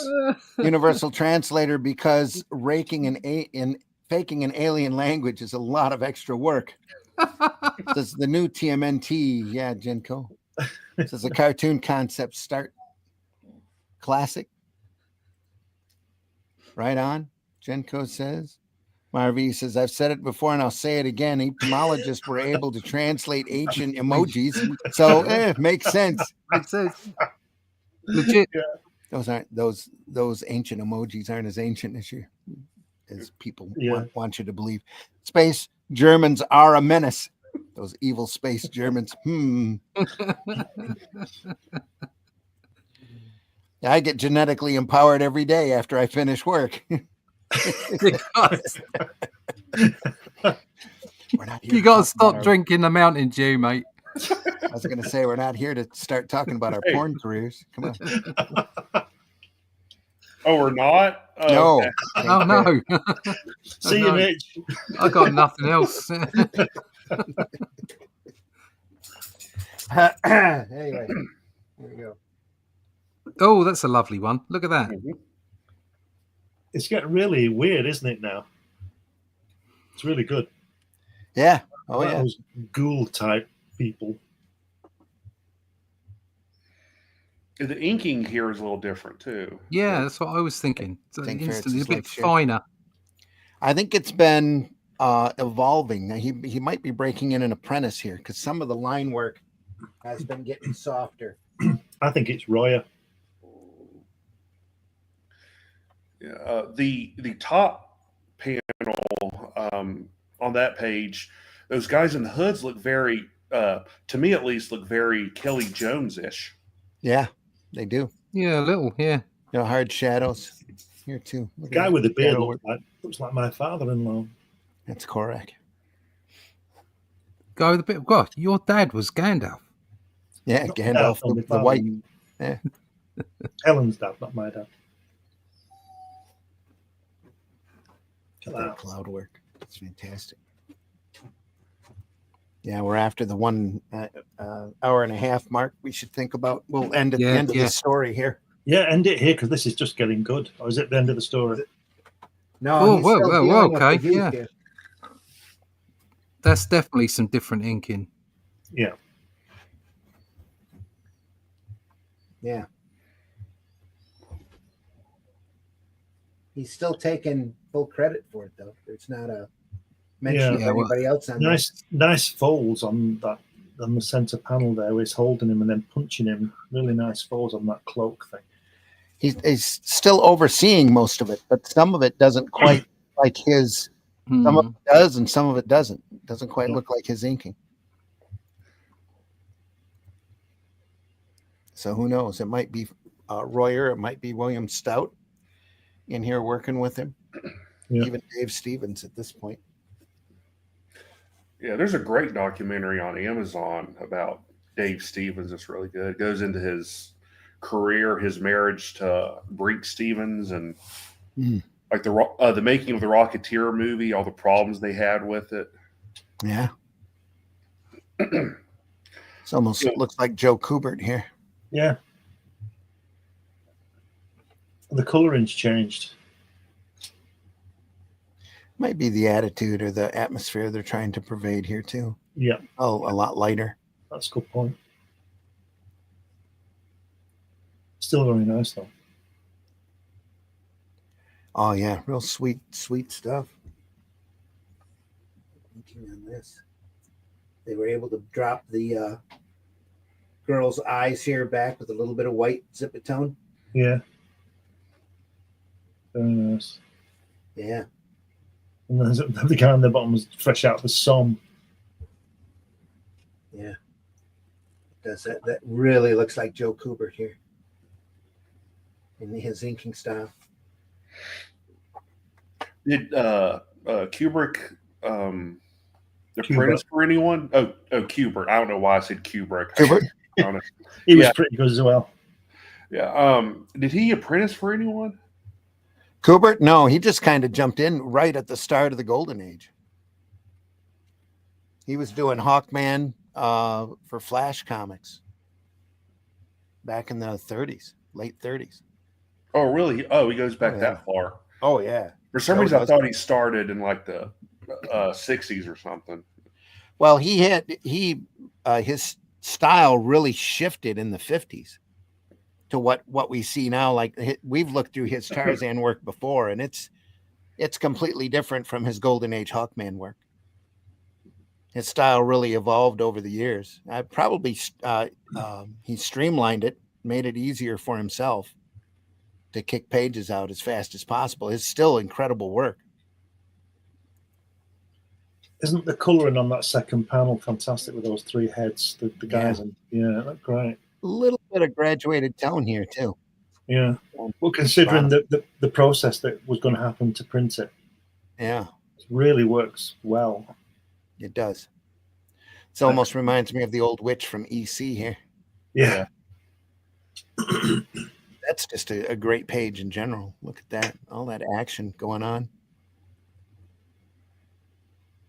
Knocks him into the right pool along with the old man, and he's able to switch him back. He's got his sickle. PBR says bottom right panel on the page before last. My goodness, I couldn't do something like that if my life depended on it. Bottom panel. Page before. Yeah. Down here. Yeah. There's a lot going on in that panel. Yeah. I'm kind of wondering what the backgrounds are, because they're very well done, and there's like a diversity of what's going on in the back, because there's like dinosaurs, there's sphinxes. I think it's all time, isn't it? It's be the pool of time. Yeah. Pool of time here too. Yeah, on that on that panel, there's like a Mesopotamian statue. There's a lion. And there's the Kremlin there. Looks like the Kremlin. Wow. Not fantastic. Yeah. I'm 16 again. Hurrah. Michael says, I was thinking the same thing about how that panel looks like the EC horror host. Yeah. Mm-hmm. Yep.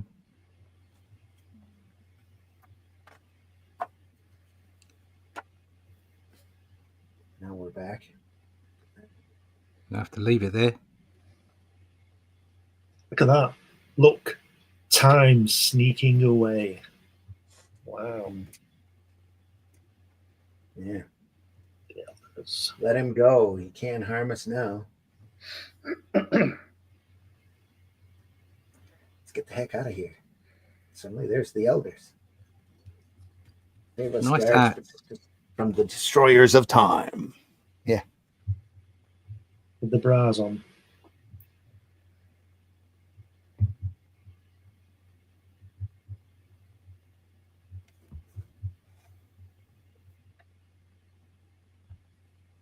Tantor. Another nice shot there at the top panel. Yeah, that's what it's been. That's why he's been doing that all along, leading up to that. Yeah. Also gives you a good reason to run your composition up from the floor. Your perspective. Yeah. Yeah. Underneath. I think his mouth is off though. What mouth? On the top right panel. Oh, over here? Yeah, yeah. His mouth is about 10% to the right. Oh, yeah, it is. It's bonkers. Yeah. Yeah. You look at the mouth on the bottom panel. It's tiny Yeah. and Bit weird. Never mind. Rest of it's great. Tantor. To become to we. Destroy the tyranny of time. I say that almost every day.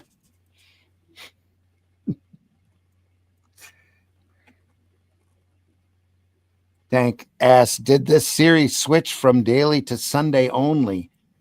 I think it went Sunday only after a while, but during this period, there are two different storylines running, one for the dailies, one for the Sundays. I just realized there's 6 panels after that first one. Yeah. Oh yeah, I'm just now realizing that this is a comic. I thought this was a. Anyway, I'm trying to be funny, people. I just completely destroyed that joke. I'm sorry.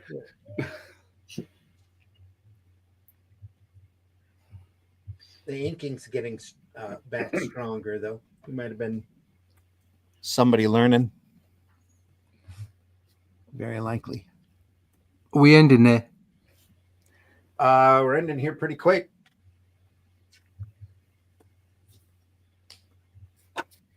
I think we can end with this one. Tantor did the business. Yeah. Hey, Tantor, come here. Just run over everything. But yeah, I do that in the first place. We're leaving. It's time for another story. As Tarzan's hair's nicely blowing in the wind. And Yeah. Yeah, lovely. Yeah. Yeah. I didn't want to draw another ear today. Tank says, "Oh, that makes sense. The Sunday edition seemed seamless." Yeah. Yeah, it would free up your storytelling for sure, because your daily strip, you're so confined, because you have to hit those beats. You got to show what happened last or yesterday to remind people, or in case they missed it, move the plot along, and then set up a cliffhanger for the next day to keep people reading. It's not easy to do. Yeah, nowadays Go ahead. Nowadays, most comic strips are just 3 panels. Yeah. Well, nowadays most comic strips aren't continued. Yeah. At all. They're just humor strips. These days, these comic strips are a waste of time because you can't see them, can you? That small. These things were quite big, weren't they, in the time, printed in quite large. I think they've tried original Tarzan's spottily as they went around in the media. He's not currently coming out. They're reprinting a lot of the older material right before this stuff, or they might be hitting the Manning material at this point. I don't know. Back when I was looking to print them in Flint Comics, I was still quite a few years away from the Russ Manning work. I wanted to print Russ Manning Tarzans in the Flint Comics and Entertainment paper I was doing. I got a hold of the syndicate, and they wouldn't. I was too small for them to go back in their archives and pull out the Manning material for me to print. So I only had a circulation of 10,000.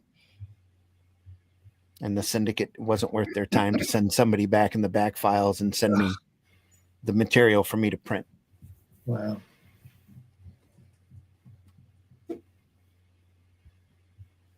That's like cancelling a book when it's only selling 100,000, isn't it? Yeah. But I could take the regular strip that was currently coming out that was reprints of the guy before Manning, but it wasn't nearly as good. The reprinting or putting this in the paper was always one of my goals, and never got a chance to do it. I did get to do Flash Gordon and Prince Valiant, though. That was fun. If you look at this whole page that we're looking at now, the first panel is really detailed, the back of those heads and everything. But look at the rest; it really lacking in some detail. Well, they're also in the desert too.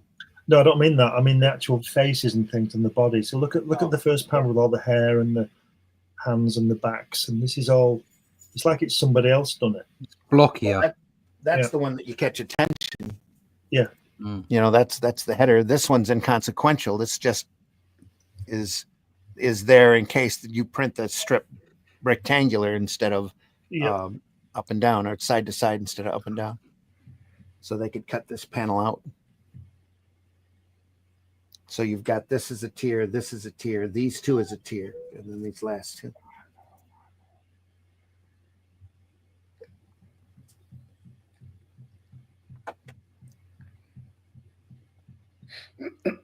Tanks is a fantastic example of, if at first you don't succeed, get a bigger hammer.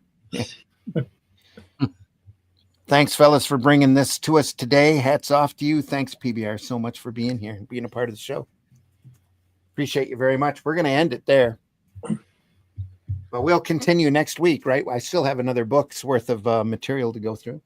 I've just seen a typo in the last balloon thief. Oh, sorry, there. Oh, yeah, I see it. There. EIR? Yeah. Yeah. Well, it just goes to show you, even these guys aren't absolutely perfect. Yeah, that went through Manning, went through his editors, went through all of those newspapers. The letter, everything. Yeah. So I'm finishing pencils on page 37. Marv says it was supposed to have 48 pages, but it will have almost 60 due to investing in storytelling. Thank you for keeping me company. Have a great week. You too, Marvy. Appreciate you very much for being here. Great show as always. Like, share, and stay magnificent, everyone.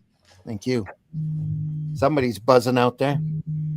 Yeah, my phone's ringing. It's a telemarketer, it looks like. On a Sunday. That's crazy. They call, yeah, they're stupid. Relentless is what they are. Yeah. All right. Putting the bookmark in it. Bookmark comes with the book. You don't see that very often. Yeah, we've been looking at the second volume of Russ Manning's Tarzan, the complete Russ Manning newspaper strips, volume 2 from 69 to 1971. nice. IDW. Beautiful hardback book. 35, 40, 50 bucks new. If you, I think it's available on Amazon. I think they're 35 a piece. That's when I got them. $49.99. Sorry, 50 bucks I hit. And that's that panel from the Pool of Time. Great stuff. Buy, read, remember. PBR says. Michael says this was very enjoyable. We are here every Sunday morning at 9 a.m. for Sunday Funnies. And also on Friday mornings, we have a program called Comics by Night, where we look through comic books that we love, that are inspiring to us. Here on Sunday Funnies, we like to look through the more oddball material, newspaper strips, sports cards, coloring books, the more unusual work, or if anything else, more great comics. George says, next time, bring the water. Goosh. All right, George. Thanks for being here, man.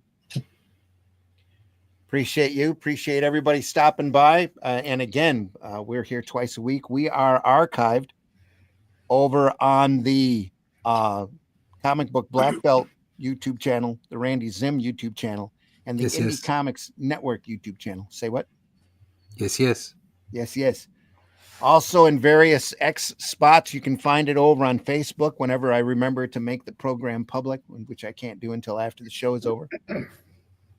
But wherever you find us, if you enjoy this program, hit that like button.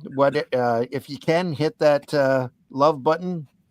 Even hit that thumbs down button if you have to. Any interaction with this program goes to help our algorithm and be seen by more people. We just love doing this. We're not paid to do it. We're not monetized at all. We just love this material. We've all got big libraries of this stuff, and if anything, we want to remind folks of how great these comics are and the people that worked on them. So much great material out there, and so much of it is being ignored or underexposed that we'll be here for a long, long time showing off stuff and never go through anything twice. There's so much great material out there to look. So much great comic strip material. And it's like what somebody in the chat was mentioning earlier. This stuff is phenomenal. There's this whole period of comic strips even from the 30s to the late 70s. You hardly see anybody talk about anymore. And there's so much great material by so many great artists out there that it's just amazing that it gets slighted. Kind of a travesty, in my opinion. I love this stuff. We all love this stuff. We're all inspired by it. It's definitely made us better artists by going through it and looking at it. And we appreciate you coming around and coming along for the ride, I should say. Mitch, tell folks how they can find you. Well, you can find me at the link below, Linktree/Celtic Cross Studios. You can find my comics online at both tapass.com and globalcomics.com. You can find the Boger and Flesh and Blood collection there. I'm currently going through the original Boger miniseries, and updating it, adding color, rewriting some of the more cringy scenes and stuff, and I'm re-releasing it via webcomics format. And once it's all done, I will have a collected edition that will have extra material in it. That will be crowdfunded, so keep an eye out for that.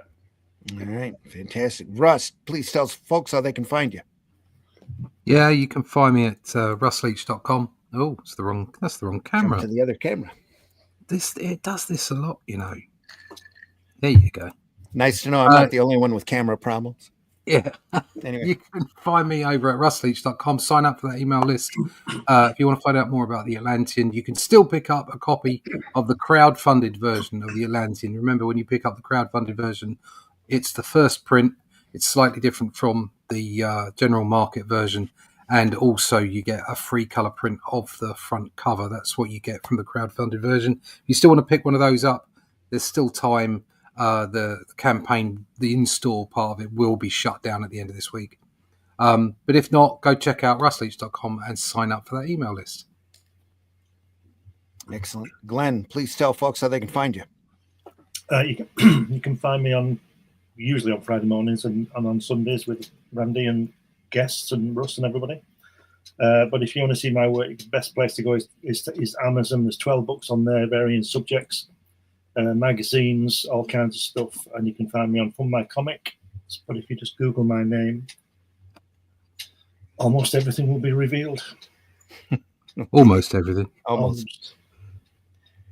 And folks, I've been your host, Randy Zimmerman. You can find my work there, The Shadow Kingdom. Check that out. And you can find it at Barnes & Noble, Amazon, and that great funmycomic.com, The Atlantean. Go over there. There's a great getting in tour or tier out there where you can catch all 3 volumes of The Atlantean and a copy of The Shadow Kingdom in hardback in color. And it's a great product there. And in one tier, or there's another tier that collects Shadow Kingdom and the first 2 Atlanteans into one volume with a phenomenal wraparound cover that we can't recommend highly enough. So go over there and check it out, funmycomic.com. Go over there, and the Atlantean isn't the only campaign available over there. There's a wide variety of campaigns for a wide variety of comics. Looking for something to read and enjoy that it's got a great level of quality to it. Do check out funmycomic.com. Folks, we'll see you on the next one. We'll be back Friday morning. We'll be looking at Thunder Agents number 4 from Tower Comics. Wally Wood, I think Steve Ditko and Gil Kane's due in about any time on that on those runs as well. Thunder Agents number 4. I think Lightning is coming in here real quick too. The character Lightning, and it turns out to be a regular in Thunder Agents. Will be coming in then, and then next Sunday we'll go through more Tarzan comic strips by the great Russ Manning. So stop back by then, folks. Tell your friends.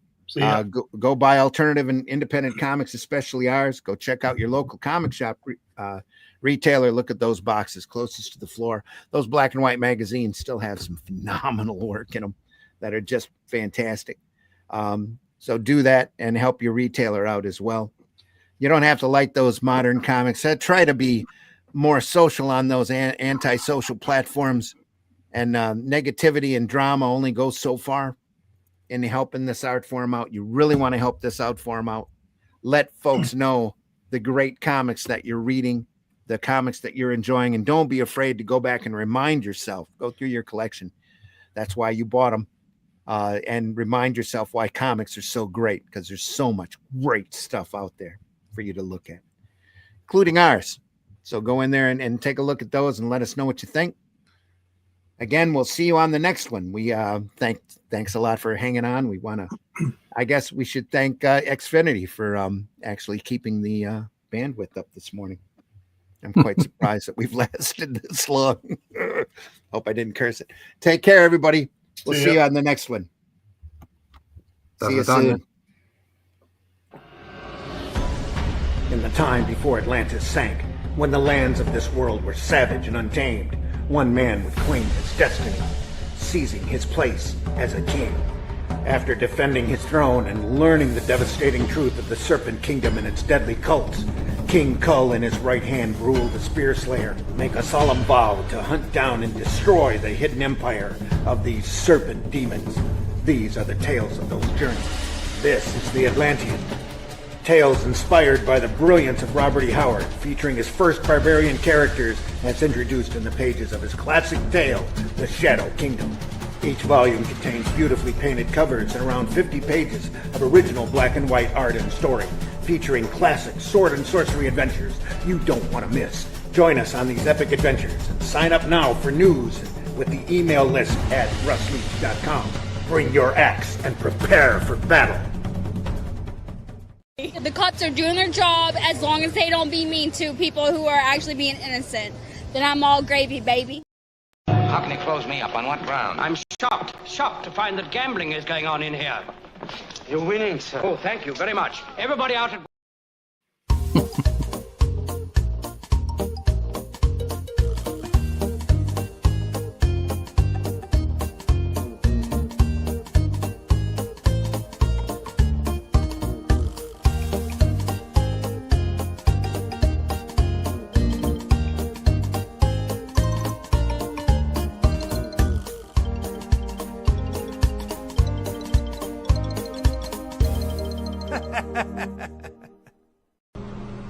Can I pet that dog? No. Can I pet that dog? No. Can I pet that dog? No, he's Can I sleeping. pet that dog?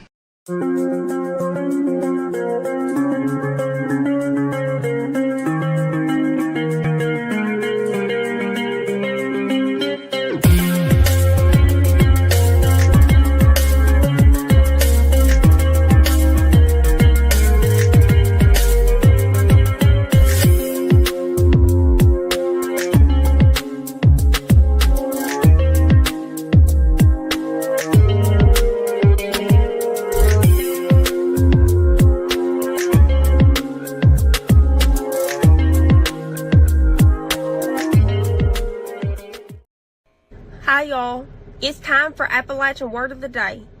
The word of the day is fornication. Man, I really like her dress tonight. It is perfect fornication like this. Hi, would you like some headphones? Absolutely, but how did you know my name was Phones? This week's top story, bullshit. Hi, would you like some headphones? And by the way, did you ever try to hide an elephant? You will be dead in 5 minutes. For your information, my doctor gave me 3 years to live, and I don't intend to make a fool out of him.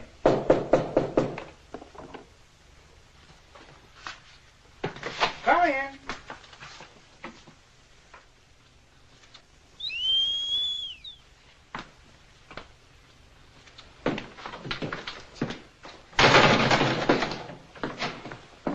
Is there anything I can do for you? What a ridiculous statement. Mr. Grunion, I want you to help me. I have a little sand left. What seems to be the trouble? Some men are following me. Really? I can't understand why. Taste the biscuit. Taste the goodness of the biscuit.